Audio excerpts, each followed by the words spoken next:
శ్రీమతి నమః. ముందుగా మన ఛానల్ కుటుంబ సభ్యులందరికీ పేరు పేరున నేను ధన్యవాదాలు తెలుపుకుంటున్నాను. ఎందుకంటే సునీత విలియమ్స్ గారు స్పేస్ లో స్టక్ అయిపోయిన దగ్గర నుంచి మన ఛానల్ కుటుంబ సభ్యులందరూ సంకల్పం చేసుకుని మన అందరం ప్రార్థించాం. భగవంతుడి దయ వల్ల ఆవిడ భూమి మీదకి వచ్చేసారు. మన అందరం చాలా సంతోషంగానే ఉన్నాం. అయితే మన కమ్యూనిటీ పోస్ట్ లో సునీత విలియమ్స్ గారి మాత్రమే కాకుండా ఫ్రీడమ్ ఫైటర్స్ పెట్టుకుంటాం. ఆ రోజుకు సంబంధించిన ప్రాముఖ్యత చెప్తూ ఉంటాము. అలాగే దేశం కోసం పోరాడిన వాళ్ళ గురించి నేవీ వాళ్ళు, ఫ్రీడమ్ ఫైటర్స్, అలాగే ఇంకా ఎన్నో అద్భుతమైన విషయాలు చెప్పుకుంటాం. దాంట్లో కర్మ పోస్టులు కూడా ఉంటాయి కదా. ఈ కర్మ పోస్టులు పెడుతున్నప్పుడు చాలా మందికి బాధ అనమాట. మాకు పెట్టేశారు, మావి పెట్టేశారు అని. కర్మ అంటే కొంతమంది దృష్టిలో ఏంటంటే చెడు కర్మ మాత్రమే వాళ్ళకి గుర్తుకొస్తుంది కాబట్టి కర్మ అనగానే భయపడేవాళ్ళు కొంతమంది ఉంటారు. సరే, ఇప్పుడు ఆ విషయం ఎందుకు గాని, అసలు సునీత విలియమ్స్ గారు ఎందుకు స్పేస్ లోకి వెళ్ళారు, అసలు ఏం జరిగింది అనేది ఇప్పుడు తెలుసుకుందాం. 2014లో నాసా ప్రభుత్వ సంస్థ అనమాట, అంటే స్పేస్ కి సంబంధించిన వ్యవహారాలన్నీ చూసుకుంటూ ఉంటుంది. ఈ నాసా ఏం చేసిందంటే, నాకు 2 స్పేస్ షిప్లు కావాలి అంది అని ఆ బాధ్యతలని 2 కంపెనీలకు అప్పచెప్పింది. ఒకటేమో ఎలాన్ మస్క్ కి సంబంధించిన స్పేస్ ఎక్స్ అయితే, ఇంకొకటేమో బోయింగ్ కి సంబంధించిన స్టార్ లైనర్ అనమాట. ఈ రెండింటికి భారీగా డబ్బులు ముట్ట చెప్పింది. ఈ బోయింగ్ కి ఈ ఎలాన్ మస్క్ కి ఇచ్చిన దానికంటే కూడా డబ్బులు ఇచ్చింది అనమాట, ఎక్కువగా ఇచ్చింది. ఇస్తే అప్పుడు ఈ ఎలాన్ మస్క్ ఏం చేశారు అంటే 2020లోనే తను ఏం చేశారు అంటే తయారు చేసేసి నాసాకి ఇచ్చేశారు. ఇచ్చేస్తే ఈ బోయింగ్ సంబంధించిన స్టార్ లైనర్ ఏమైంది, చాలా ఆలస్యంగా ఇచ్చింది. అయితే ఆలస్యానికి కారణం ఏం చెప్పిందంటే నాసాకి రీవర్క్స్ అవన్నీ అవటం వల్ల ఆలస్యం అయింది అని చెప్పింది. అప్పుడు నాసా అనుకుందనమాట, అదేంటి ఇంత ఆలస్యంగా ఇచ్చింది, ఒకవేళ దీంట్లో మనం ఎవరినైనా పంపించాము అంటే ఎక్స్పీరియన్స్ లేని వాళ్ళని, ఏదైనా ఇబ్బంది జరిగితే కొంచెం బాగుండదు కదా, వాళ్ళకి కూడా కొత్త కదా, కాబట్టి ఎక్స్పీరియన్స్ గా ఉన్న వాళ్ళని పంపిద్దాము అని అనుకుని ఆ స్టార్ లైనర్ లో విల్మోర్ ని అలాగే సునీత విలియమ్స్ గారిని వీళ్ళిద్దరిని పంపించాలని అనుకుందనమాట. అంటే ఈ స్పేస్ షిప్ అంటే ఏంటి, ఇప్పుడు మనం ఈ దేశం నుంచి ఇంకో దేశానికి వెళ్ళాలి అని అనుకో, ఏరోప్లేన్ లో వెళ్తూ ఉంటాం కదా. మనుషుల్ని తీసుకువెళ్లే విమానాలు ఒకటైతే సామాన్లు తీసుకువెళ్లే విమానాలు కొన్ని ఉంటాయి అనమాట. అలాగే భూమి మీద నుంచి ఇంటర్నేషనల్ స్పేస్ కి తీసుకువెళ్లే వాటిల్లో కూడా మనుషుల్ని తీసుకువెళ్లే స్పేస్ షిప్స్ కొన్ని అయితే కార్గో కూడా ఉంటుందన్నమాట. అంటే స్పేస్ లో ఉన్న వాళ్ళకి ఆహార పదార్థాలు ఇవన్నిటిని పంపించాలి అంటే మరి ఏదో ఒక వాహనం కావాలి కదా, అలాంటివి తీసుకువెళ్లేది కార్గో అనమాట. సరే, వీళ్ళు ఏం చేశారు, 2024 జూన్ 5న పంపించింది నాసా. సునీత విలియమ్స్ గారు భారతీయ సంతతికి చెందిన మహిళ. వీళ్ళ నాన్నగారు భారతదేశంలోనే పుట్టారు, వీళ్ళ అమ్మగారు యూరోపియన్. కానీ సునీత విలియమ్స్ గారు మాత్రం అమెరికాలోనే పుట్టారనమాట. ఆవిడ అమెరికా దేశస్తురాలు, కానీ భారతీయ సంతతి మహిళ. సరే, వీళ్ళు వెళ్ళారు, 8 రోజుల కోసం వాళ్ళు వెళ్ళారనమాట. అక్కడ వీళ్ళు వెళ్ళి అక్కడవన్నీ చూసుకుని మళ్ళీ వచ్చేసేయాలి. సరే, వచ్చేద్దాము అనే సమయంలో ఏమైంది, వీళ్ళ స్పేస్ షిప్ లో హీలియం గ్యాస్ లీక్ అయిందనమాట. హీలియం గ్యాస్ లీక్ అయితే మరి భూమి మీదకి తీసుకురావడానికి అనువుగా మరది లేదు. పోనీ రిస్క్ తీసుకుని వచ్చేద్దామా అంటే మళ్ళీ ఏదైనా జరిగితే, ఎందుకంటే ఒకసారి కల్పనా చావ్లా కూడా ఇలాగే స్పేస్ కి వెళ్ళినప్పుడు కొలంబియా షిప్ లో వాళ్ళు వెళ్ళారు కదా, అక్కడ కూడా ఏమైందంటే ఫోమ్ ఇన్సోలేషన్ జరిగిందనమాట. ఫోమ్ ఇన్సోలేషన్ జరిగితే ఇక్కడ నాసా వాళ్ళు ఏమనుకున్నారంటే పర్వాలేదు, భూమి మీదకి వచ్చేసిన తర్వాత దాన్ని ఏదో చేద్దామని అనుకున్నారు. వాళ్ళకి గ్రీన్ సిగ్నల్ ఇచ్చేసారు, మీరు భూమి మీదకి వచ్చేసేయండి అని. సరే, వాళ్ళు భూమి మీదకి వచ్చేస్తుంటే ఆ హీటర్ తట్టుకోలేకపోయింది అనమాట. హీట్ ఎక్కువైపోయి పేలిపోయింది. కల్పనా చావ్లా గారితో పాటుగా 6 ఆ స్పేస్ షిప్ లో ఉన్నారు. అలా ఇప్పుడు కూడా ఏదైనా ప్రమాదం జరుగుతుందేమో అని చెప్పి భయం వేసి, ఇప్పుడు కూడా అలాంటి ప్రమాదం ఏమైనా జరుగుతుందేమో అని చెప్పి భయం వేసి ఈ స్టార్ లైనర్ ఏదైతే ఉందో అది బాగా అయిన తర్వాత అసలు మళ్ళీ పరిస్థితులన్నీ అనుకూలించేదాకా మీరు అక్కడే ఉండండి, ఈ భూమి మీదకి రావడానికి వీల్లేదని చెప్పేసింది. సరే, ఆ తర్వాత ఏమో ఈ భూమి మీదకి తీసుకొచ్చే ప్రయత్నాలు చాలా జరిగాయి.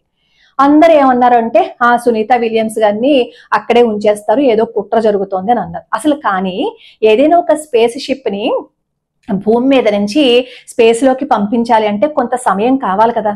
అంటే దానికి సంబంధించినవన్నీ కరెక్ట్ గా ఉన్నాయో లేదా అవన్నీ చూసుకుని కదా పంపించేయాలి. మనం ఏదో ఇక్కడి నుంచి పక్క వీధికి వెళ్ళినట్టు కాదు కదా, మళ్ళీ మధ్యలో ఏదైనా సమస్య ఎదురవుతే. అందుకని చెప్పి అన్నింటినీ చూసి సిద్ధం చేసుకోవడానికి 9 నెలల సమయం పట్టిందనమాట. 62 ఏళ్ల ఈ సునీత విలియమ్స్ గారు 8 రోజులు ఉండడం కోసం వెళ్ళి ఈ విల్మోర్ గారును అక్కడ 9 నెలల పాటు ఉండిపోయారు.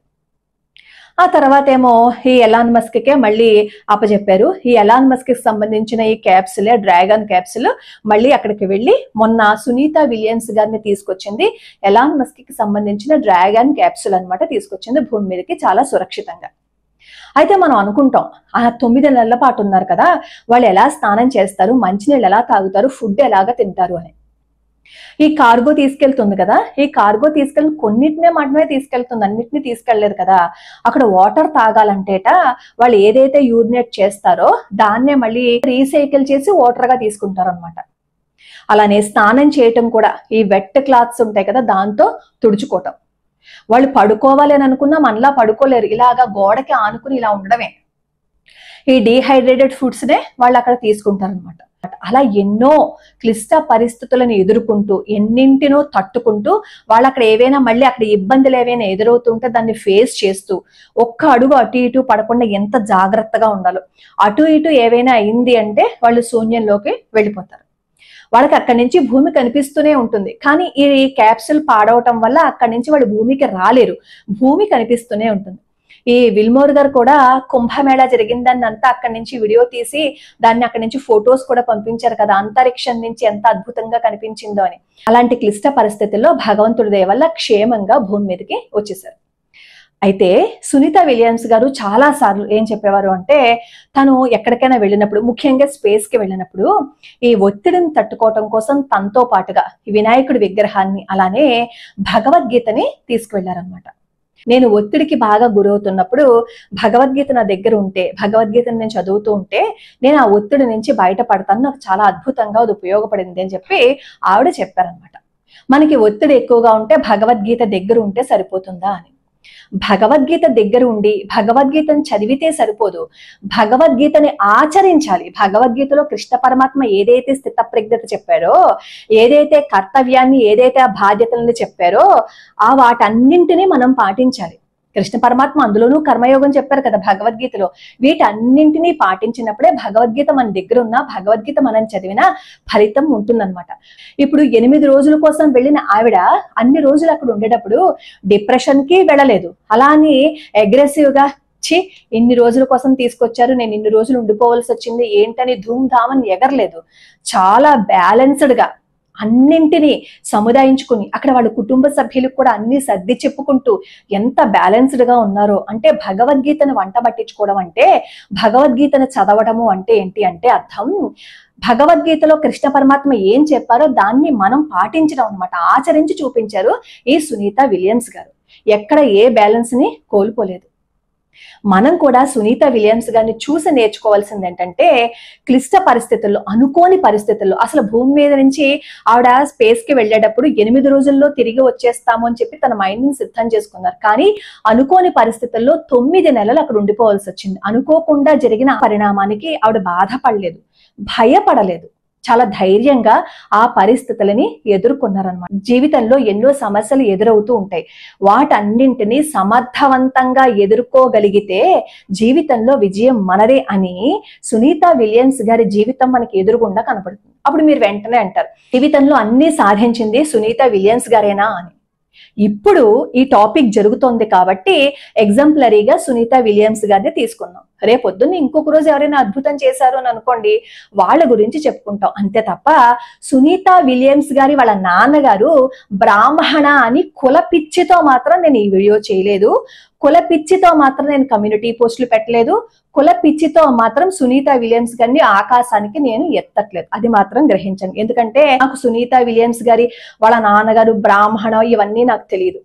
నాకు తెలిసింది ఒకటే, ఒక ప్రాణం, అందులోనూ భారతీయ సంతతికి చెందిన ఒక మహిళ 62 ఏళ్ల వయసులో భూమి మీద నుంచి ఎన్నో విషయాల్ని కనుక్కోవటం కోసం అంతరిక్షంలోకి వెళ్ళారు.